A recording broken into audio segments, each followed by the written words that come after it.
Hello बच्चों, आप लोग कैसे हैं? आशा करते हैं आप लोग ठीक होंगे और अच्छी प्रकार से पढ़ाई कर रहे होंगे।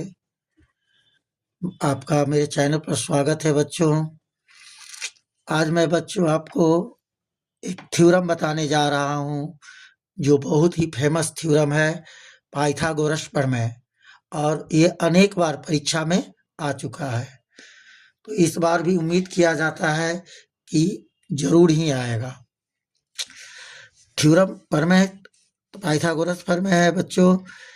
पाइथागोरस प्रमेय कहने का, पाइथागोरस जी ने एक प्रमेय दिया था, एक नियम दिए थे, जिसके अनुसार है कि एक समकोण त्रिभुज में कर्ण का वर्ग अन्य दो भुजाओं के योगफल के बराबर होता है। कहने का अर्थ है बच्चों, इसका दो तरह से पूछेगा बच्चों इसका क्वेश्चन। एक तो कहेगा पाइथागोरस प्रमेय को सिद्ध करें, दूसरा कहेगा ये दे दिया रहेगा, साधारण प्रतिज्ञा ही ये दिया रहेगा, और कहेगा कि सिद्ध करे कि एक समकोण त्रिभुज में कर्ण का वर्ग अन्य दो भुजाओं के वर्गों के योगफल के बराबर होता है, सिद्ध करें। तो इसे सिद्ध कैसे करते हैं हम देखते हैं बच्चों।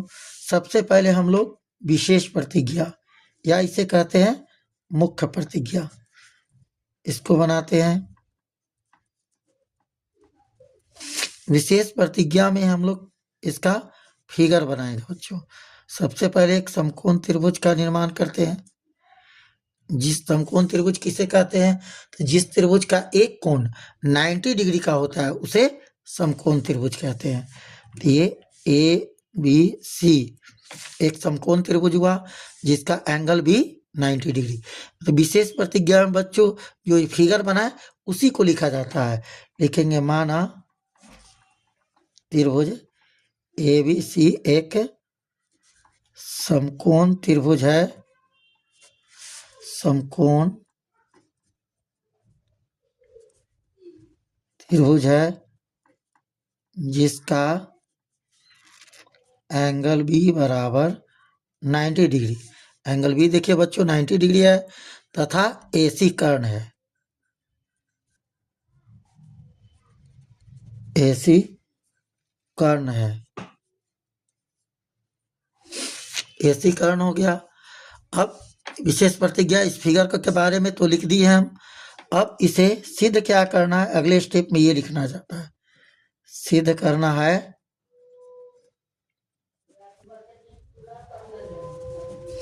सिद्ध क्या करना है, इसे लिखना होता है। तो सिद्ध करना है कि कर्ण का वर्ग यानी कर्ण ये होता है 90 डिग्री के ठीक सामने वाली भुजा कर्ण होता है। तो कर्ण का वर्ग यानी कर्ण एसी है, तो एसी का वर्ग यानी एसी स्क्वायर। अन्य दो भुजा कौन हुआ? ए बी और बी सी। अन्य दो भुजाओं के वर्गों के योगफल के बराबर होता है। अन्य दो भुजा ए बी का स्क्वायर प्लस बी सी का स्क्वायर, यही सिद्ध करना है बच्चों। कर्ण का वर्ग अन्य दो भुजाओं के वर्गों के योग के बराबर होता है, यानी ए सी स्क्वायर बराबर A B square plus B C square.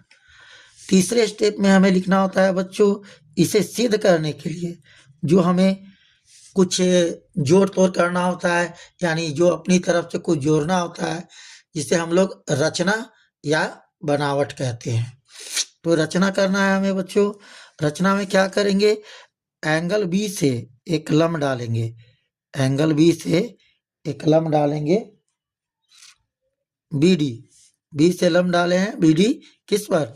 AC पर। इसी को हम लोग रचना में लिखेंगे बच्चों। एंगल बी से बी डी लंब एसी पर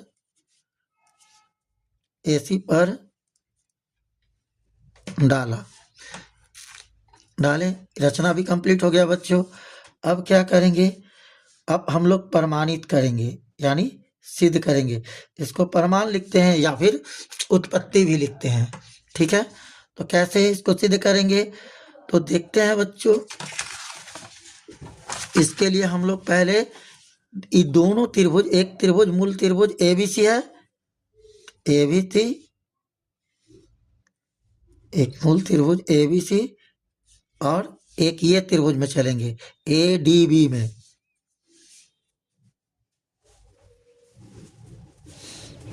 त्रिभुज ADB में, इस दोनों में चलेंगे बच्चों। तो इसी को लिखते हैं बच्चों त्रिभुज ABC तथा त्रिभुज ABD में। इन दोनों में देखिए बच्चों ABC तथा ABD में क्या होता है। तो ABC और ABD में दोनों में क्या है, इसका B कोण 90 डिग्री है तथा इस पर D पर 90 डिग्री है, यानी 90 डिग्री के कारण ये दोनों कोण बराबर है। तो इसको लिखते हैं, एंगल इसका लिखेंगे ABC बराबर इसका D कोण 90 डिग्री है, तो ADB बराबर 90 डिग्री। 90 डिग्री के कारण ये दोनों बराबर हो गया। अगला क्या चीज बराबर है, तो इसमें देखते हैं बच्चों एंगल A आया और इसमें भी एंगल A आया, तो एंगल दोनों में A बराबर है, यानी इसको उभयनिष्ठ कोण कहते हैं, कॉमन कोण। तो कॉमन कोण को लिखते हैं, इसमें A को लिखेंगे कैसे, BAC, इसमें लिखेंगे DAB, ये हो गया उभयनिष्ठ कोण।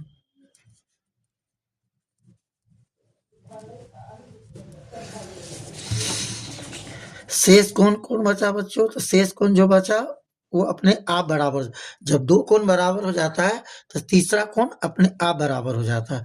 इसमें शेष कोण ये बचा C, इसको लिखते हैं ACB। इसमें शेष कोण बचा बच्चों ये वाला BABD,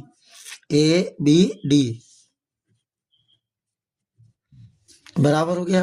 अब देखते हैं बच्चों, यहाँ भी एंगल बराबर हुआ, यहाँ भी एंगल बराबर हुआ और यहाँ भी एंगल बराबर, तीनों एंगल बराबर हो गया। एंगल एंगल एंगल समरूपता से, एंगल एंगल समरूपता से त्रिभुज ABC तथा त्रिभुज ABD समकोणिक हुए।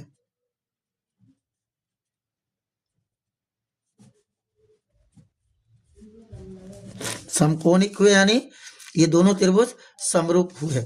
जब त्रिभुज समकोणिक हो जाता है तो दोनों समरूप हो जाता है। अब इस दोनों त्रिभुज की भुजाएं अनुपातिक करेंगे, तो कैसे अनुपातिक करेंगे बच्चों, एक बार इसका आधार ये लेंगे, एक कर्ण लेंगे AB बटे AC, इसका लेते हैं। देखिए बच्चों, जब हम इसका AB लेंगे तो बटे AC आएगा, AB बटे AC।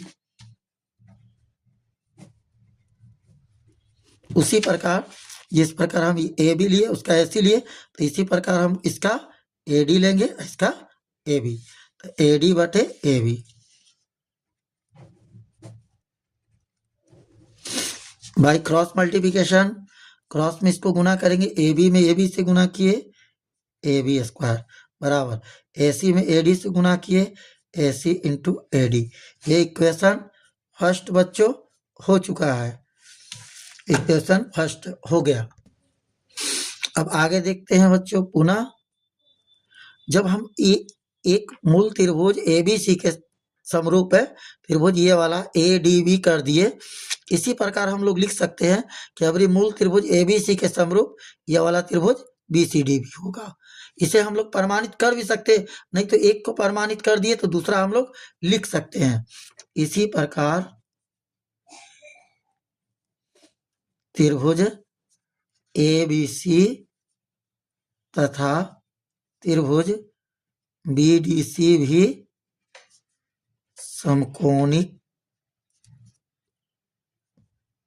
होंगे, यानी दोनों त्रिभुज समरूप होंगे। तो दोनों त्रिभुज समरूप होंगे तो अब इसका भुजाएं अनुपातिक करेंगे।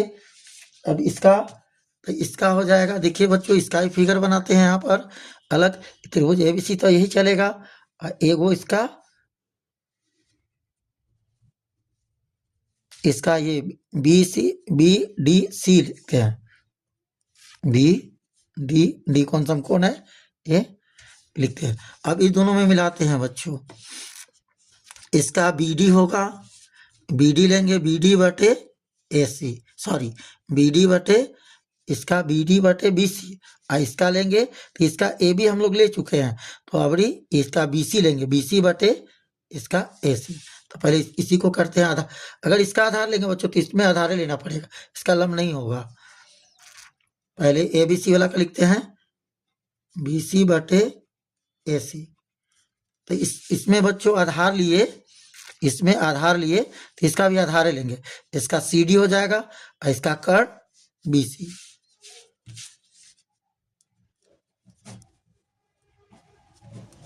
अब देखते हैं बच्चों, बाई क्रॉस में गुना करते हैं, बीसी से बीसी में गुना किए बीसी स्क्वायर, एसी में सी डी से गुना किए एसी इंटू सी डी, ये हो गया समीकरण सेकेंड। अब बच्चों हम लोग समीकरण फर्स्ट और सेकेंड को जोड़कर इसे सिद्ध करेंगे, तो कैसे जोड़ते हैं जरा देखते हैं। इसे यहाँ लिखते हैं समीकरण फर्स्ट प्लस सेकेंड से, एलएचएस से एलएचएस से बच्चों एचएस को जोड़ेंगे और आरएचएस से आरएचएस को जोड़ेंगे, तो एलएचएस में इसका ए बी स्क्वायर है और इसका बी सी स्क्वायर है, ए बी स्क्वायर इसका बी सी स्क्वायर। उसी प्रकार इसमें देखते हैं आरएचएस में बच्चों ए सी इंटू ए डी है, ए सी इंटू ए डी प्लस इसका आरएचएस में ए सी इंटू सी डी है, ए सी इंटू सी डी। अब ये वाला सेम टू लिखते हैं बच्चों, इस दोनों में देखिए बच्चों ए सी दोनों में मिल रहा है, ए सी कॉमन है तो ए सी को कॉमन कर देते हैं, ए सी कॉमन हो गया तो इसमें ए डी बचा, जबकि इसमें ए सी कॉमन हुआ तो इसमें सी डी बच गया। नेक्स्ट अगले लाइन में देखते हैं बच्चों, ये सेम लिखा गया, ए सी का ए सी इंटू ए डी और सी डी को जोड़ेंगे तो क्या होता है, देखिए बच्चों फिगर में ए डी हुआ और सी डी ये जोड़ेंगे तो पूरा ए सी हो जाएगा बच्चों, ए डी और सी डी जोड़ेंगे तो पूरा इसके लिए ए सी हो जाएगा, तो इसके लिए ए सी लिख दिए। अब A B square plus B C square बराबर ए सी गुना किए तो ए सी स्क्वायर, तो इसी को हम लोग इस वाला को इस तरफ लिख सकते हैं, इस वाला को इस तरफ, अगर पूरा को चेंज करते हैं बच्चों तो कोई अंतर नहीं आता है, ए सी स्क्वायर बराबर A B square plus B C square, ये हमारा सिद्ध हो गया। इसी को सिद्ध करना था बच्चों, यहाँ देखिए सिद्ध करना था ए सी स्क्वायर बराबर A B square plus B C square, इस प्रकार पाइथागोरस प्रमेय सिद्ध हो गया। ये बच्चों 5 नंबर का लॉन्ग में आता है और इस बार का पूरी उम्मीद है कि जरूर आएगा। तो अब अगले प्रश्न की ओर चलते हैं बच्चों। अगला प्रश्न संख्या 21 है बच्चों, बहुलक निकालने के लिए निम्न वितरण का बहुलक ज्ञात करना है। वितरण है वर्ग अंतराल 0 से 10, 10 से 20, 20 से 30, 30 से 40, 40 से 50, 50 से 60, 60 से 70 और 70 से 80, जबकि इसकी बारंबारता 0 से 10 की बारंबारता 25 है, 10 से 20 का 15 है, 20 से 30 का 20 है, 30 से 40 का 15 है, 40 से 50 का 20 है, 50 से 60 का 30 है और 60 से 70 का 65 है तथा 70 से 80 का 50 है। तो बच्चों इसे हम लोग बहुलक निकालना है। तो बहुलक निकालने के लिए क्या करते हैं बच्चों, सबसे पहले हम लोग बहुलक वर्ग लिखते हैं, बहुलक वर्ग।